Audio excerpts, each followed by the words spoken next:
Salut Parisiens, Parisiennes, victoire pour les Parisiens sur le score 0-2 face à Başakşehir.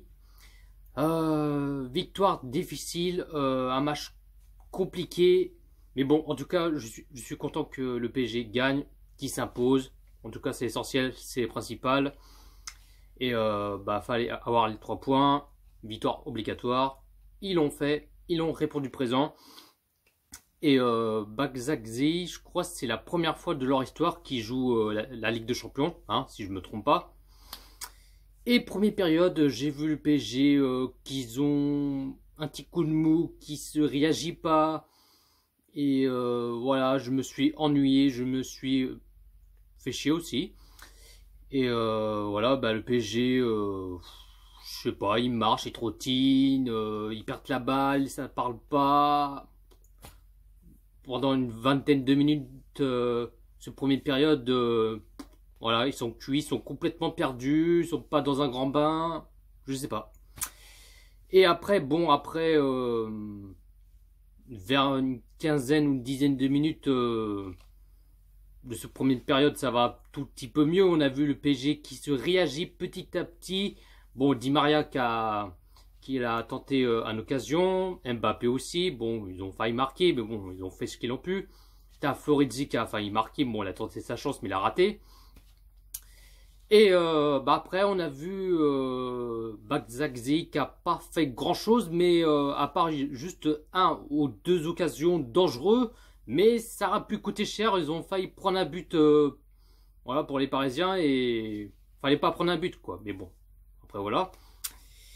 Et première période 0-0 entre Başakşehir et le Paris Saint-Germain.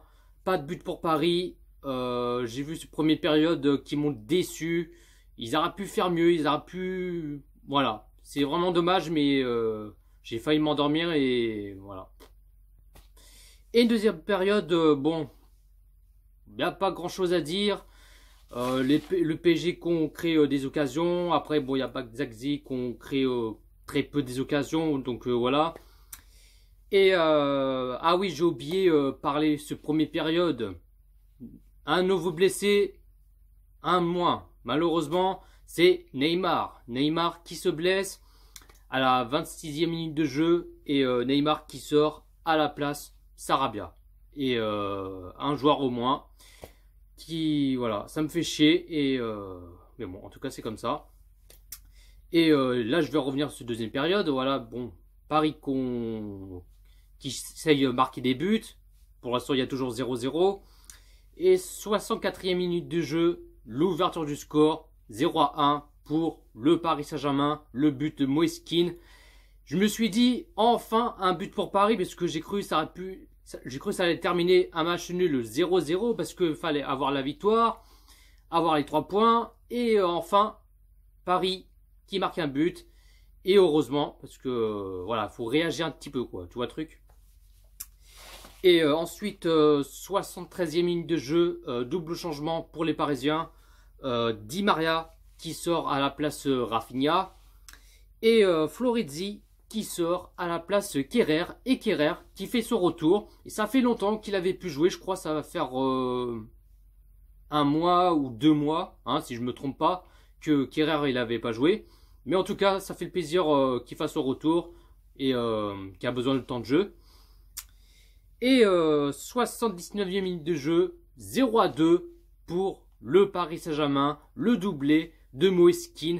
Et en plus, il avait marqué un doublé face à Dijon, en championnat. Et là, il remet un doublé en Ligue de Champions face à Başakşehir. Moise Kean qui, voilà, il a marqué 2 buts. Et ça se voit qu'il a envie de donner la victoire et marquer son doublé. En tout cas, je suis content qu'il a marqué son doublé, tant mieux. Et 87e minute de jeu, double changement pour Paris. Kurzawa qui sort à la place Bakker et Herrera qui sort à la place Gueye. Et Gueye qui fait son retour aussi, vu qu'il était blessé. Et il n'a pas joué au moins 1 semaine ou 2, hein, si je ne me trompe pas. Et score final, victoire pour les Parisiens, 0-2 pour Paris. Et en tout cas, je suis content. Il fallait avoir les 3 points. Et parce que s'il aurait fait un match nul ou une défaite, là, sinon j'aurais pété un câble. La composition, le professeur de Tourelle, hein, le bricoleur, hein, comme d'habitude. Alors, en gardien, Navas. Défenseur gauche, Kurzawa. Défenseur droit, Florenzi. Défenseur central, Kimpembe, Danilo. Milieu sentinelle, Marquinhos, Herrera. Hein, vu que le professeur de Tourelle et la remis Marquinhos en milieu sentinelle. Voilà, comme d'habitude. Et Danilo en défenseur central. Il a fait plutôt l'inverse. Voilà. Ce professeur du Tourelle, il comprend toujours pas. Voilà. Franchement, j'en peux plus de lui. Faut le virer ou je sais pas, mais faut le virer. Ensuite, milieu meneur, Neymar. Bon, Neymar n'a pas fait grand chose, hein, vu qu'il est blessé de ce premier période. Il a joué 26 minutes de jeu. 26 minutes, quoi. Et attaquant gauche, Mbappé. Attaquant droit, Di Maria. Et attaquant pointe, Moiskin. Les positions de balle, Paris qui a 54% de position de balle. Côté Baczagzi à 46% de position de balle. Paris qui a fait 18 tirs et 4 cadrés. Et Baczagzi qui a fait 17 tirs et 4 cadrés. Donc voilà les amis. J'ai pas plus à dire. Il n'y a pas grand chose à dire. Bon, en tout cas, victoire méritée. Ils ont tout donné. Ils ont été jusqu'au bout. Et fallait avoir une victoire obligatoire. Et ils l'ont fait. C'est le principal. Sur ce, bonne soirée à tous. Ici c'est Paris.